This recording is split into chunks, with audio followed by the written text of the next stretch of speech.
In the depths of the Scottish Highlands, where the mist never seems to dissipate and the trees whisper forgotten tales, there lies a village named Dunrath.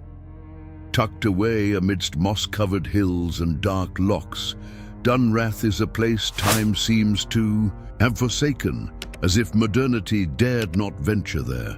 For centuries, its inhabitants have lived in the shadow of ancient legends, stories told around the hearth about beings inhabiting the forests, shadows lurking behind eyes, and inexplicable disappearances that were never solved.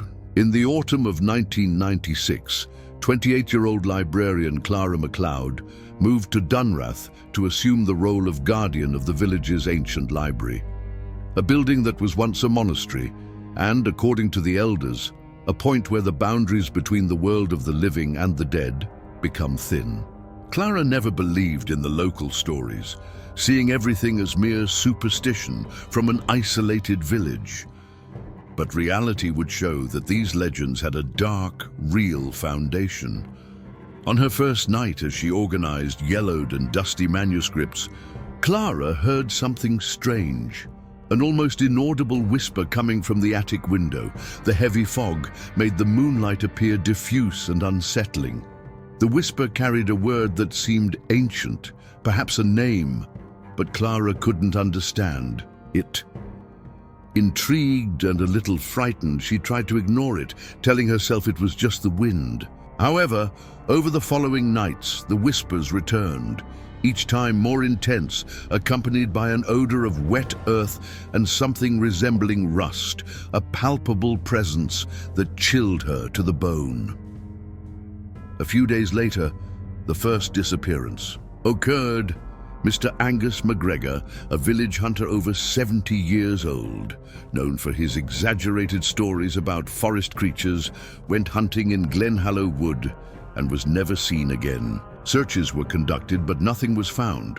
Only footprints that stopped abruptly before an old twisted oak. A deadly silence fell over the village, and the residents began to look at Clara as if she were the only one capable of unraveling the mystery. That night, Clara received an unexpected visit. A man with dark, deep eyes, dressed in old clothes, who introduced himself as Ewan Sinclair, a historian who had been studying the legends of Dunrath for years. He warned her that the village was under an ancient curse, linked to a pact made between ancestors and entities from beyond, and that these disappearances were no accident. According to Ewan, those who listened to the whispers of the mist were destined to disappear, consumed by a force that wanted to reclaim what had been lost long ago. With a heavy heart and a mix of fear and curiosity, Clara decided she needed to understand this force. And so it was that, among pages of old books and forgotten accounts, even darker stories began to emerge. Stories that would reveal the village was not just a place haunted by ghosts, but a meeting point between the world of the living and an abyss of indescribable horrors. As Clara delved deeper into the library's archives, she found ancient accounts of other residents who, over the centuries, heard the whispers of the mist and never returned. The first official report dated back to 1872, when a young blacksmith named Hamish Campbell, 35, was found days after disappearing in a clearing near the village. He was in a catatonic state, his eyes fixed on an invisible point, and he murmured incomprehensible names. Days later, Hamish died in silent agony, his body marked by deep wounds, as if he had been scratched by invisible claws. No inhabitant dared even approach that clearing, which became known as the Vale of Death. Another disturbing case was that of Fiona Menzies, a 42-year-old teacher, who in 1968 mysteriously disappeared after reporting that someone was calling her name while she walked alone through the forest. Her body was found weeks later, entangled in thick black roots that seemed to have a life of their own, as if the forest had tried to trap her forever. Her eyes were open, and there was a twisted, macabre smile on her face, an expression never explained by forensic doctors. Since then, residents avoid speaking her name, as if fearing she might still be there, trapped between worlds, waiting to claim other souls. It was then that Clara received an anonymous message written in red ink on a page torn from one of the library's oldest books. "If you want to survive, do not heed the call of the veil." The message seemed like a threat, but also a warning. Instinctively, she knew it was linked to the forces that were now beginning to manifest more intensely in the village. The following night, Clara had her most terrifying experience yet. As she walked down the deserted village street, a thick fog appeared out of nowhere, engulfing everything around her. Then, a female voice, ethereal and chilling, began to call. Her name, whispering promises and warnings at the same time. Paralyzed by fear, Clara tried to flee, but felt as if her feet were rooted to the ground, and a sense of emptiness began to overcome her, as if her soul were being pulled into a silent abyss. It was only when the mist began to dissipate that she managed to break free and run back to the safety of the library.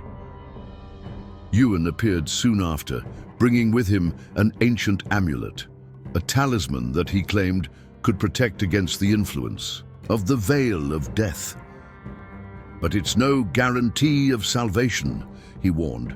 "This curse is deeper and crueler than we can imagine. Many have tried to fight it, and few have survived to tell the tale." If you're already getting chills, you might want to subscribe so you don't miss the next installments, because what comes next reveals Dunrath's darkest secrets. And tell me in the comments, if you were in Clara's shoes, could you resist such a desperate yet mesmerizing call? Or would all of us at some point be seduced by these invisible voices? I want to know what you think, straight to the point. After all, this is the place to tell the naked truth, unfiltered. After that terrifying night, Clara could no longer escape the feeling that she was being watched. The mist seemed to follow her, infiltrating the darkest corners of the village, the cracks in doors and windows, and even her thoughts. Determined to understand what was happening, she sought help from an old local historian, Mr. Angus MacLeod, 78, who had dedicated his life to studying Dunrath's legends and mysteries. He explained that the mist was, in fact, a veil between the world of the living and the dead, a passage that, when open, allows dark entities to cross over. According to Angus, these entities feed on fear and pain, and once they choose a victim, they do everything to corrupt their mind and body, leading them to madness and finally to death. Angus revealed that almost a century ago, during a violent storm, a sect of villagers tried to use forbidden rituals to seal this passage. However, the ritual went wrong, and many were brutally killed. Some disappeared without a trace, while others were left with horrific marks on their bodies, visible signs of a malicious presence that pursued them. Among them was Angus's great-grandfather, a respected man who had never believed in superstitions. His death was the most terrifying, as he was found in the middle of the forest with completely black, lifeless eyes, but with a macabre smile that froze the soul of anyone who saw him. Hearing all this, Clara felt the weight of responsibility fall upon her shoulders. She wasn't just a curious person seeking stories, she was at the center of something that could destroy the entire village. However, her desire to unravel the mystery made her continue investigating, even with the increasing dangers. During her searches, she found records of other recent victims, missing people who never returned, whose belongings mysteriously appeared in dark places, as if they had been swallowed by darkness itself. One of the most disturbing stories was that of Callum Reed, a 28-year-old young fisherman who disappeared on a night of thick fog while returning home. Days later, his boat was found empty, tied with worn ropes and covered in a dark, almost living slime. Fishermen who tried to approach reported hearing moans and distorted laughter coming from the mist, and since then, no one has dared to sail in that part of the loch. Callum was never found, and his family lives in the anguish of his absence, waiting for a miracle that may never happen. Clara, despite her fear, knew she had to confront the veil of death, and with the help of Angus and Ewan, she planned a ritual to try and close that cursed passage once and for all. However, what no one knew was that the entities inhabiting the mist had their own plans and were willing to sacrifice anyone to maintain their dominion among the living. That night, Clara, Angus, and Ewan gathered in the heart of the forest, where the mist seemed thickest, almost solid, as if it were a barrier between two worlds. The moon was obscured by heavy clouds, and the absolute silence seemed to scream, making every sound sharp and disturbing. Angus conducted the ritual with ancient incantations and symbols scratched on the ground, while Clara and Ewan kept a close eye on any movement. However, as the ritual progressed, the mist began to stir, forming grotesque silhouettes that approached, whispering promises of madness and destruction. The air grew heavy, suffocating, as if each breath cost an eternity. Clara felt a cold hand touch her shoulder, but when she turned, there was nothing, only the emptiness that seemed to consume her soul. Suddenly, Ewan screamed, falling to the ground in violent convulsions, his glazed eyes fixed on something only he saw. Angus tried to continue the ritual, but the malicious presence invaded his mind, showing him visions of indescribable horrors, dismembered bodies, piercing screams, and the village being swallowed by endless darkness. Amidst the chaos, Clara heard a voice, whispered directly into her mind, full of a disturbing sweetness, promising power and peace in exchange for her soul. She almost gave in, but the instinct for survival was stronger, and she ran through the forest, feeling the invisible claws of that entity trying to pull her into the abyss.